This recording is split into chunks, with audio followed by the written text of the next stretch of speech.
अस्सलाम वालेकुम स्टूडेंट्स। सबसे पहले आपने अपने बुक के चैप्टर्स की वेटेज समझनी है, जो कि नेशनल बुक फाउंडेशन के करिकुलर में फाइनलाइज्ड है और उसी के हिसाब से पेपर्स में मार्क्स की वेटेज होगी। तो ये चैप्टर वाइज वेटेज है। मैक्सिमम वेटेज चैप्टर 11, 14 और 20 की है। उसके बाद चैप्टर 12, 13, 15, 18 और 19 इक्वल वेटेज रखते हैं, जबकि चैप्टर 16 और 17 की वेटेज बाकी सबसे कम है। तो अगर आपने चॉइस पर कुछ छोड़ना ही हो तो वेटेज को देख कर छोड़ें।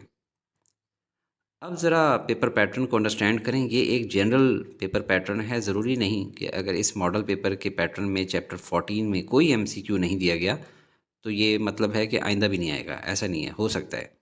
बहरहाल मैं आपको ऑलमोस्ट 90% कन्फर्म वाले लॉन्ग क्वेश्चन जो इस साल आने हैं वो बताता हूँ, और उसके अलावा शॉर्ट क्वेश्चंस का possible guess on experience. Chapter 11, इसमें लॉन्ग क्वेश्चंस में गॉसेस लॉ और electrical potential energy and potential due to a point charge पक्का कर लें, आ रहा है। शॉर्ट क्वेश्चंस में आपने ऑल एग्जांपल्स, असाइनमेंट्स, न्यूमेरिकल और बुक के कॉन्सेप्चुअल क्वेश्चंस करने हैं तमाम। और एमसीक्यूज़ के लिए पास्ट पेपर्स और बुक की थॉरो रीडिंग करनी है। मैं अपने एक्सपीरियंस से आपको शॉर्ट क्वेश्चंस में इंपॉर्टेंट बताता हूँ, मगर आप करना सब कुछ, पर इसे ज़्यादा अच्छे से कर लेना।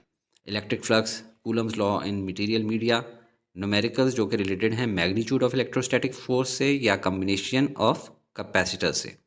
इलेक्ट्रॉन वोल्ट का टॉपिक करें, time constant RC, how to increase capacitance of a capacitor. अब मैं शॉर्ट क्वेश्चंस और एमसीक्यूज हर चैप्टर में बोलूँगा नहीं, अंडरस्टूड रहे कि ये सब के लिए एक ही है। बस मैं कुछ इंपॉर्टेंट क्वेश्चंस बता दूंगा उसमें से। चैप्टर 12, इसमें लॉन्ग क्वेश्चंस में व्हीटस्टोन ब्रिज और पोटेंशियोमीटर पक्का कर लें। ये बोर्ड के पेपर्स में सबमिट हो चुका है, टीचर्स ने बताया है। मैं अपने एक्सपीरियंस से आपको शॉर्ट क्वेश्चंस में इंपॉर्टेंट बता दूंगा। न्यूमेरिकल्स किरचॉफ्स वोल्टेज लॉ वाले और किरचॉफ्स करंट लॉ वाले, इसके अलावा रियोस्टेट और पोटेंशियोमीटर। पर आपने करने सारे ही हैं जो कि शॉर्ट क्वेश्चंस और एमसीक्यूज में मैं यहाँ पे आपको बता चुका हूँ। ये मोस्ट इंपॉर्टेंट है। चैप्टर 13, इसमें लॉन्ग क्वेश्चन में एम्पियर सर्किट लॉ और गैल्वानोमीटर एक्सपेक्टेड हैं, और शॉर्ट क्वेश्चंस में right hand rule, Fleming left hand rule और conversion of galvanometer to voltmeter, जबकि न्यूमेरिकल्स में नेट मैग्नेटिक फील्ड वाले और time period in magnetic field वाले। चैप्टर 14, इसमें लॉन्ग क्वेश्चंस में motional EMF, self induced EMF, alternating current generators और transformers expected है। और शॉर्ट क्वेश्चंस में इंपॉर्टेंट बता दूं, जो कि ज़्यादा अच्छे से आपने तैयार करने हैं, न्यूमेरिकल्स में लेंजेस लॉ वाले और एसी मोटर या लूप रिलेटेड क्वेश्चंस, जबकि back EMF, electromagnetic brake, eddy currents, electromagnetic induction, increasing number of turns of a coil और उसका इफेक्ट, ये शॉर्ट क्वेश्चंस में आ सकते हैं। चैप्टर 15, इसमें लॉन्ग क्वेश्चन में Maxwell's equation, very very important, समझ लेंगे बस आया क्या आया। आरसी सीरीज, आरएल सीरीज और आरएलसी सीरीज, इनके एसी सर्किट्स बहुत इंपॉर्टेंट है। शॉर्ट क्वेश्चंस में आपको बता दूं कि न्यूमेरिकल्स जो कि पावर फैक्टर या पावर कंज्यूम रिलेटेड हैं, या एसी मोटर या loop related, phase difference, power loss in resistance, choke coil, choke आपने सुना होगा, अक्सर घर में ट्यूबलाइटों में भी लगी होती है। इलेक्ट्रोमैग्नेटिक वेव्स के जो एमसीक्यूज हैं, ये शॉर्ट हैं, ये बहुत इंपॉर्टेंट है। चैप्टर 16 में लॉन्ग क्वेश्चन में सिर्फ एनर्जी बैंड थ्योरी एक्सपेक्टेड है, जबकि शॉर्ट क्वेश्चन में मैं जो आपको गैस दे रहा हूँ वो है कि यंग मॉडुलस के numericals, stress strain related numericals, जबकि crystal structure, bulk modulus, Hooke's law, stress strain curve, semiconductors और क्लासिफिकेशन ऑफ मैग्नेटिक मटेरियल्स, ये ज़्यादा अच्छे से पक्के करें। चैप्टर 17 में लॉन्ग क्वेश्चंस में कुछ भी आने का चांस बिल्कुल ईद के चांद की तरह है, यानी कि चांस कम ही है।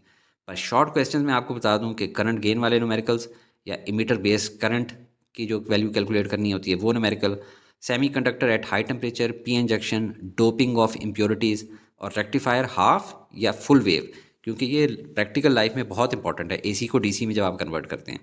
फिर transistor as a switch. Chapter 18 में भी लॉन्ग क्वेश्चंस के लिए टीचर्स ने बताया है कि कुछ आने का चांस नहीं है। शॉर्ट क्वेश्चंस में अलबत्ता न्यूमेरिकल्स जितने भी इस चैप्टर के हैं वो बहुत इंपॉर्टेंट है, कुछ भी आ सकता है। स्पेशल थ्योरी ऑफ रिलेटिविटी कर लें, black body radiation, photo electric effect और कॉम्पटन्स इफेक्ट, इनके जो सब टॉपिक्स हैं वो बहुत इंपॉर्टेंट हैं, बाकी भी लेकिन आपने छोड़ना कोई नहीं है शॉर्ट के लिए। चैप्टर 19 में भी लॉन्ग क्वेश्चंस में टीचर के मुताबिक कुछ नहीं आएगा, जबकि शॉर्ट क्वेश्चंस में न्यूमेरिकल्स सब करने हैं, थोड़े से तो हैं, इसमें कुछ छोड़ना नहीं है। इलेक्ट्रोमैग्नेटिक वेव ओवरऑल कंप्लीट, इसके सब पार्ट्स में बहुत शॉर्ट आ सकते हैं। एक्सरे एंड लेज़र रिलेटेड जितने टॉपिक्स हैं वो सब कॉन्सेप्चुअल हैं, उसमें कहीं से भी पॉइंट दिया जा सकता है, जबकि स्पॉन्टेनियस एंड स्टिमुलेटेड इमिशंस आपको समझ होनी चाहिए। इसके अंदर से विद इन द लाइंस कुछ ना कुछ पूछा जाएगा। चैप्टर 20 में लॉन्ग क्वेश्चन में सिर्फ half life and rate of decay expected है, जबकि शॉर्ट में आपको बता दूं कि numericals related to mass effect, half life या energy release in fission reaction जो है ना वो आपने करने अच्छे से।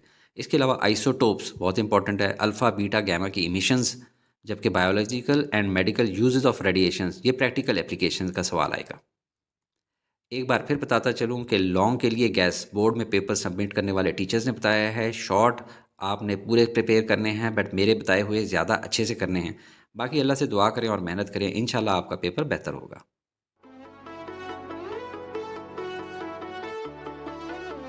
Study with me, a learning experience.